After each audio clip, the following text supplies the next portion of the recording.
민주당은 김민주입니다. 예, 그리고 저희 또 처음 시작부터 같이 하신 분 국민의힘 신주호 전 상근 부대변인도 나오셨습니다. 어서 오십시오. 네, 안녕하십니까, 신주호입니다. 네, 그리고 우리 뉴페이스 개혁신당 구영모 부연구원장님도 나오셨습니다. 네, 안녕하십니까, 구영모입니다. 네, 아니 우리 오늘 주제가 가을이 오는 걸 어디서 느끼나 했는데 우리 옷차림, 특히 신주호 대변인 옷차림이 진짜 가을이에요. 약간 노리고 오신 건가요? 평소에도 패셔너블 하세요. 네, 네, 그래서 맞아요. 오늘 오다가 우유를 한 잔 이렇게 마시면서 왔는데 이게 흘려가지고 지금 이쪽에 예? 물이 좀 잘못 들었습니다. 아 근데 그 뿔테안경이 네. 그 저기 자당의 대표와 비슷한 것 같은데요. 예전부터 쓰셨어요. 근데 저는 원래 안경을 이렇게 뿔테로 썼었는데 네. 저희 따라하신 거군요. 한동훈 대표께서 따라하신 게 아닌가 싶습니다.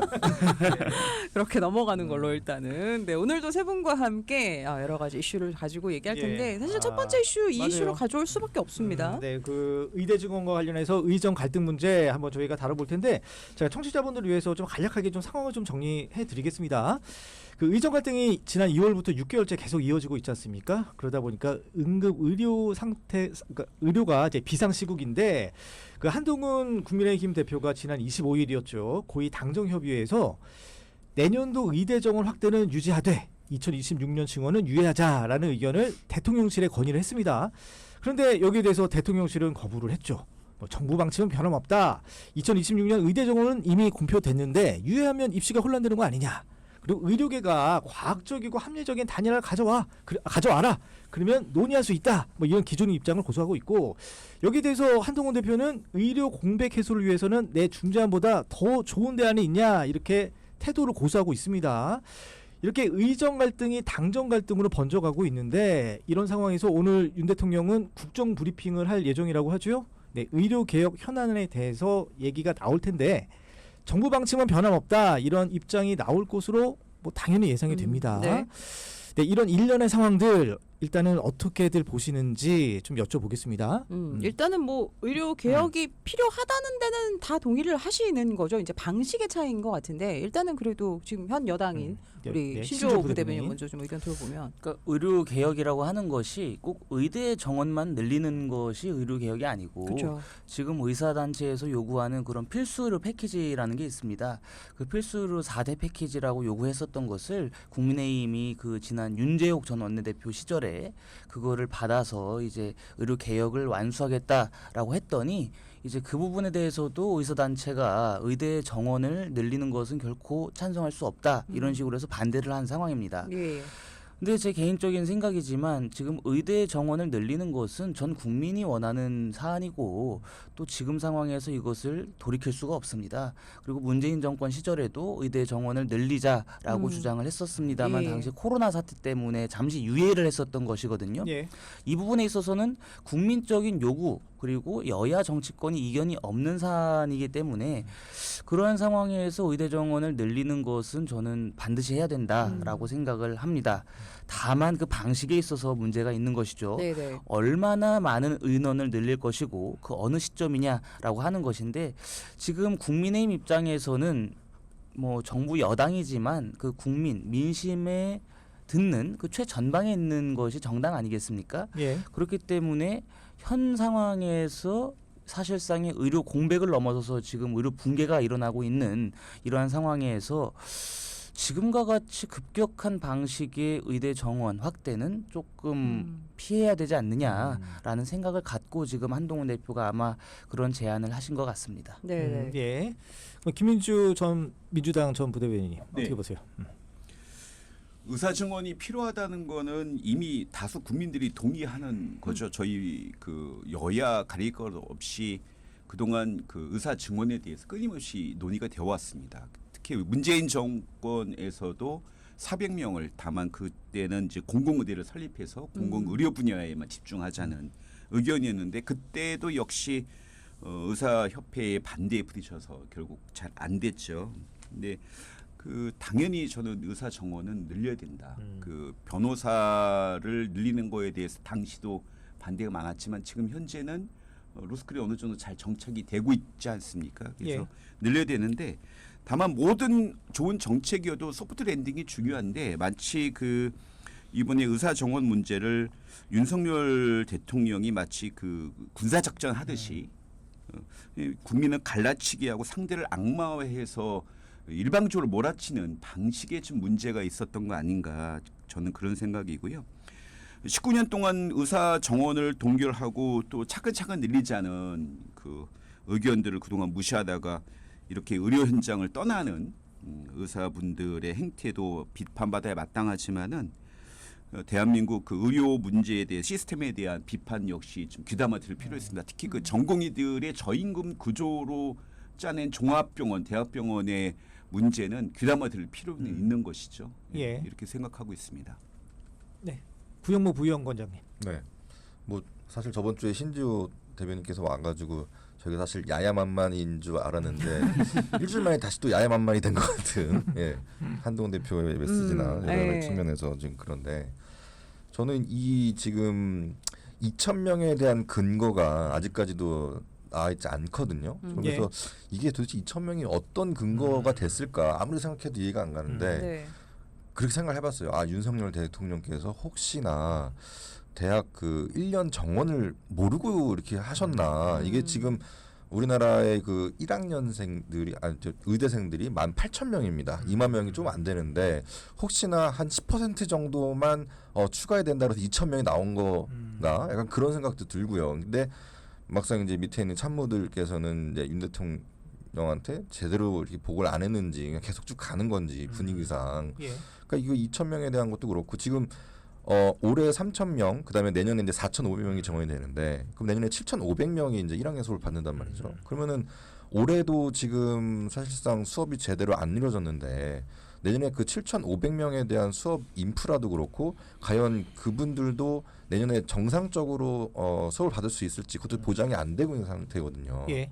그러니까 이런 측면에서 저희 개혁신당은 아예 원점부터 다시 재검토를 해서 정말 이런 뭐 의대 뭐 증언도 문제지만 여러 가지 뭐 의료보험이라든지 그런 시스템적인 것도 다시 논의를 해야 된다라고 예. 생각이 듭니다. 유나 씨, 그 2,000명 증언에 대해서 좀 그래도 견해가 있잖아요. 아니, 유나 아니, 씨가 아니. 그거는. 그건 여기서 할 얘기는 그러니까 아니고. 예. 예, 알겠습니다. 사담을 여기서 이제 드러내게. 가족분 중에 아니. 의사분이 네, 계시는데 아니 근데 저는 궁금한 게 이거 다 지금 언론적인 이야기고 음. 그래서 이번에 어떻게 하실 거예요? 추석을 앞두고 지금 약간 여당 입장 궁금하긴 해요. 그러니까 대통령의 입장과 지금 어쨌든 수락을 안 하는 입장인데 어떻게 대비를 하실 건지. 지금 여당 안팎에서는 그런 우려를 갖고 계신 거예요. 이게 추석 때가 되면은 일반 병원들이 다 문을 닫잖아요. 문을 닫고 응급실만 좀 비상 상황으로 가동이 되는데 평소보다 응급실을 찾는 인원이 많은데 응급실에서 처치할 의사가 안 계시면 더 문제가 심각해지는 거 아니겠습니까? 그렇죠. 그렇게 된다면 국민의 목소리를 들어야 되고 그 국민의 민심을 가감없이 정부에 전달해야 되는 여당 입장에서는 곤란해질 수가 있는 거죠. 왜냐하면 정부가 추진하는 정책에 있어서 여당에서 이런 부분은 조금 수정을 해주셨으면 좋겠다라고 의견을 개진을 한 상황임에도 불구하고 예. 국민들이 우려하는 상황이 현실화가 된다라고 한다면 그렇게 되면은 이제 그 국민적인 비판은 정부도 받겠지만 여당 입장에서도 받을 수밖에 없습니다. 그것을 좀 간격을 줄이는 노력이 필요할 것 같습니다. 원래 그 당초 내일로 예정돼 있던 윤석열 대통령과 국민의힘 지도부 간의 만찬이 갑자기 어제 연기가 됐잖아요. 그렇죠. 뭐 표면적으로는 뭐 추석 이후로 그러니까 민심을 먼저 듣고 민생 대책을 예. 고민하는 모습이 우선이다. 이렇게 오피셜한 입장을 내면서 이제 추석 이후로 무기한 연기됐는데 뭐 사실상 한동훈 대표에 대한 불쾌감을 드러낸 거 아니겠습니까? 근데 이게 어떻게 이렇게 그러니까 대통령실이 이렇게까지 해야 되느냐 이게 옹졸하게 보시는지 아니면 한동훈 대표의 어떤 정치력에 문제가 있다 이렇게 보시는지 좀 궁금하거든요. 뭐 자기 정치를 한다 이런 얘기도 사실은 나오고 있으니까. 예. 먼저 김민주 부대변인님 먼저 말씀해 주시겠어요? 예. 검사스럽다라는 말이 있잖아요. 그 홍준표 대구시장이 자기가 검사 티를 벗는데 10년 걸렸다고. 근데 그 대통령하고 한동훈 대표 두 분 다 아직 몇 년 안 되셨잖아요. 두 분 다 아직 검사 마인드가 있으신 거죠. 상대는 나쁜 놈이어야 돼. 그 상대는 문제가 있어. 나는 옳아. 선과 악. 예. 그래서 이제 지면 안 돼. 이거 승부로 보시는 경향이 있는 거죠, 두 분 다. 어제는 대통령께서 굉장히 격노하셨다고 하더라고요. 또 경로하셨습니까? 예. 예. 자주 격노하시는데 격노할 네. 때마다 뭔가 사건이 터지잖아요. 네. 해병대원 문제도 있고 뭐 뭐 여사님 백 문제도 있고, 예, 경로하신 데다가 또 그 오전 10시인가 잠깐 브리핑을 하고 또 오후에 시민사회 수석을 내보내 갖고 70분 동안 또 한동훈 대표를 공격하더라고요. 야, 어떻게 자기 당 여당 대표에 대해서 이렇게까지 하나. 여전히 한동훈 대표를 여당의 대표를 인정하지 않고 자기 부하 직원으로 아직 인지하고 있구나. 이거 심각한 문제다 생각이 되고요. 추석 민심이나 정책을 듣겠다고 하는데 대통령님 아주 간단합니다. 민심경청 하시려면 응급실 새벽에 한 바퀴 서울 지역 종합병원 한 바퀴 도세요. 그러면 민심이 어떤지를 분명히 아실 겁니다. 예. 예. 그렇게 네, 일단 일부 과격한 발언들은 개개인 패널 분들의 의견이라는 거 제가 다시 한번 이것은 고지를 해드려야 될 것 같습니다. 네, 부영모 부위원장님. 네. 그 한동훈 대표가 이따가 뭐 신조 부대변인께 여쭤보겠지만 아니 뭐 뭔가 이게 좀 정치력으로 좀 풀려고 하면 그 대통령과 좀 먼저 합의하는 모습도 보이고 좀 그래야 되는데 뭔가 계속 언론에 먼저 그 뿌리는 듯한 모습이 불쾌감을 느낄 수도 있을 것 같아요. 일단은 저번에 이제 윤석열 대통령께서 반국가 세력이 암약하고 있다 이렇게 말씀하셨는데 한동훈 대표가 이제 반국가 세력이 된 것 같습니다. 이것도 개인적인 패널의 생각으로. 예. 그러니까 지금 그 본인이 국가인데 네. 감히 어떤 나의 정책에 대해서 이렇게 공격을 해? 약간 그런 거 같고. 그러니까 지금 그러니까 문제는 그러니까 제가 가끔 요즘에 이제 유튜브 같은 거를 보면 이제 그 길거리에서 이제 싸움하시는 분들이 가끔 이제 프로 파이터들한테 이제 도전을 하거든요. 근데 그분들은 동네에서는 자기가 정말 최고라고 생각이 드는데 막상 프로랑 싸우게 되면은 거의 그냥 뭐 게임이 안 되거든요. 그러니까 저는 한동훈 대표도 약간 지금 그런 것 같아요. 정치에 자기가 어쨌든 검사로서의 그런 명성이 있지만 정치권에 와서 지금 사실 뭐 1년도 안 된 그런 뭐 경력조차 없는 상황인 건데 마치 본인이 나는 정치도 잘해 약간 그런 뽐내기식 아까 말씀하신 대로 그 언론에 계속해서 그런 메시지를 내는 게 계속 지금 뭐 실수만 하고 있다라는 좀 생각이 들거든요. 그러니까 그런 좀 자각을 좀 해서 좀 주변에 이제 많은 분들한테 좀 조언을 좀 받아야 된다. 그냥 그렇게 생각이 좀 듭니다. 한편으로 또 할 말을 하고 있다라는 생각도 들긴 하는데 저 하나 그거 궁금해요. SNS에 개인적으로 올리시잖아요. 그 전에 참모들이랑 얘기를 하시나요? 아니면 모든 정치인분들 다? 뭐 제가 잠깐 끼어들 네. 제가 한동훈 대표 입장에서 보면 방법이 그거밖에 없을 것 같아요. 아. 당은 완전히 장악한 것도 장악됐으니까. 아니고, 예, 그다음에 뭐 추경호 원내대표가 바로 그 대통령실 편을 들었잖아요. 의원도 장악이 안 되고, 그다음에 본인이 대표가 대신 원동력이 의원들의 지지를 받아서 대통령실의 지지를 받아서 된 게 아니잖아요. 예. 당원과 지지자들의 지지를 받았으니 그 방법밖에 없는 거죠. 또 그 방법이 저는 잘못됐다고 생각하지도 않습니다. 근데 원래 그 정치 문법에 따르면 어떤 그 여당의 대표가 의견을 낼 때는 당연히 대통령실과 소통이 있어야 되는 거 합의를 아니에요? 하고. 그게 안 되는 거죠 지금. 이준석 대표 시즌 2 같습니다. 아니 그렇다면 그 한동훈 대표가 윤석열 대통령을 이렇게 대립각을 세울 게 아니라 윤석열 대통령을 설득해야 되는 게 맞는 거 아닌가요? 신주호 부대변인. 그러니까 어때요? 그러니까 저도 마이크를 좀 넘기고 예. 싶었어. 그러니까 예. 윤석열 대통령이 설득이 안 된다. 그렇다면 참모라든지 아니면은 김건희 여사를 설득시키다든지 그런 노력이 있어야 되는 거 아닙니까? 그래서 저는 내일 만찬 취소된 게 다행이라고 생각합니다. 오히려 왜냐하면 내일 만약에 만찬, 그러니까 식사를 그대로 진행했으면 분명히 많은 비화가 나오고 오히려 당정 간의 갈등이 더 심화됐다라는 프레임이 씌워질 겁니다. 추석 이후에 만난다라고 하는 것은 사실 뭐 대통령실 여러분들이 뭐 예측하시기로는 대통령실이 표면적으로 그 불쾌감을 표시한 것이다 그렇게 말씀하시는데 저는 좀 다른 시각이거든요. 뭐냐면 대통령실도 그렇고 당도 그렇고 그 기한을 조금 멀리 떨어뜨려 놓음으로써 그 사이에 많은 물밑 작업이 이루어질 겁니다.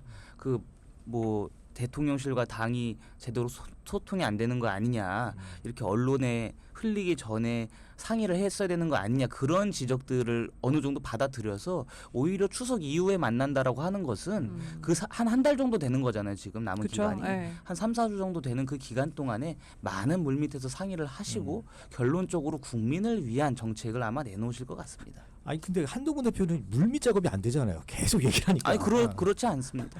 예, 이건 그래요? 역시나 개인 발언이죠. 제 개인 발언입니다. 예. 아니 근데 그 아까도 구용모 부위원장님 얘기하셨지만 뭔가 대통령의 참모들의 문제가 있는 거 아니냐. 그리고 심지어는 이제 복지부 관계자들도 이런 응급 의료 위기 상황에 대해서 관리가 가능하다 이런 식으로만 얘기를 하거든요. 이거 문제 있는 거 아닙니까? 먼저 구형모 먼저 하는 그러니까 어제도 그 심사위수석 나와서 이제 기자들한테 하는 얘기를 보면 굉장히 좀 격앙이 돼 있거든요. 왜 자꾸만 우리한테만 문제를 삼느냐. 지금 뭐 계속 의사들에 관련돼서도 계속 불만을 제기를 하고 뭐 지금 만찬 취소 같은 경우에도 아니 갑자기 뭐 추석이 변경됐나요? 뭐 날짜는 마찬가지잖아요. 근데 핑계 자체도 민생을 챙겨야 된다. 아니 당연히 민생 챙기는 거는 마찬가지 건데 만찬 취소된 것도 좀 이상하고. 그러니까 여러 가지 측면에서 지금 한동훈 대표하고 윤석열 대통령이 그러니까 제가 몇 주 전에 말씀드렸다시피 이 특검법 발의라는 것 자체가 그건 되돌릴 수 없는 거거든요. 이미 둘 사이는 제가 봤을 때는 회복이 가능할지 좀 저는 뭐 어쨌든 계속해서 아까도 말씀드렸다시피 이제 이준석 대표가 계속 이렇게 생각이 나네요. 예. 여기 있는 네, 것 같아요. 그러니까. 예. 아니 근데 저는 김민주 부대변인님한테 이거 여쭤볼게요. 요즘 이재명 더불어민주당 대표가 한껏 또 관련해서 또 많이 발언을 합니다. 뭐 당내 의료대란 대책 특별위원회 구성 지시했고 그리고 어제였죠. 그 한 대표의 2026년 증원 유예에 대해서 의료 붕괴 위기를 타개하기 위한 불가피한 대안 중에 하나다 이러면서 한 대표를 옹호를 했거든요. 좀 힘을 실어줬어요. 예. 그 국민을 위한 정책에 여야가 없죠. 시대적으로 지금 주위에 보면 그 남자 의대생들은 군대라는 게 있어서 군대 18개월 대신 그냥 갔다 온다. 이걸로 1년, 2년을 버티는데 여자 의대생들은 또 이게 휴학계 내고 참 고민 중인 분들이 많거든요. 그런데 아까 말씀하신 대로 18,000명 중에서 딱 그 단수 계산만 해도 한 학년에 3,000명인데 이번에 또 2,000명 추가 뽑으면 거의 7,000에서 8,000명이 한 학년에 다니는 거잖아요. 이거 누가 보더라도 산수로만 따져도 이게 말이 안 되고 불가능한 거거든요. 2026년도에. 예. 그러면 당연히 한 학년을 유예하자는 한동훈 대표 말이 틀린 말이 아닌 것 같아요. 그 외에 별다른 뭐 뾰족한 수가 있나요? 뭐 필리핀이나 중국이나 유럽에서 의사를 데리고 오지 않는 이상 현실적으로 불가능한 거거든요. 그러면 다른 대안을 내놓던가. 지금 뭐 이렇게 응급실뿐이 아니라 수술도 지금 병원에 가면 6개월이나 1년 기다리라고 하더라고요. 예. 이 상황이 되게 심각하다. 국민의 고통을 감내하는 건 되지만 누가 그러던데 오늘 아침 방송에서 다른 팬 들었는데 국민의 목숨까지 위협받으면서 지금 이 그 고집을 부리실 건 아니잖아요, 대통령께서. 예. 오시면서 우리 OBS 라디오를 안 들으시고 다른 방송. 어제 들었나 봅니다. 근데 예, 제가 지금 하나 말씀 30초 남았는데 한 20초 정도? 그럴까요? 예, 제가 하나 말씀을 드리면 국민의 생명을 담보로 음. 국민들을 협박하고 겁박하는 건 의사단체입니다. 음. 의사단체에서 좀 통일된 안을 못 내놓고 있어요. 왜냐하면 의사들도 전공의, 개원의, 그리고 뭐 레지던트, 대학병원에서 일하시는 이런 분들의 다 입장이 다르기 때문에 예, 단일화를 예, 못 예. 내놓고 있습니다. 일단 요 얘기는 저희가 4부에서 계속 이어가겠습니다. 가도록 하고요. 여야만만 잠시 후 4부에 다시 옵니다.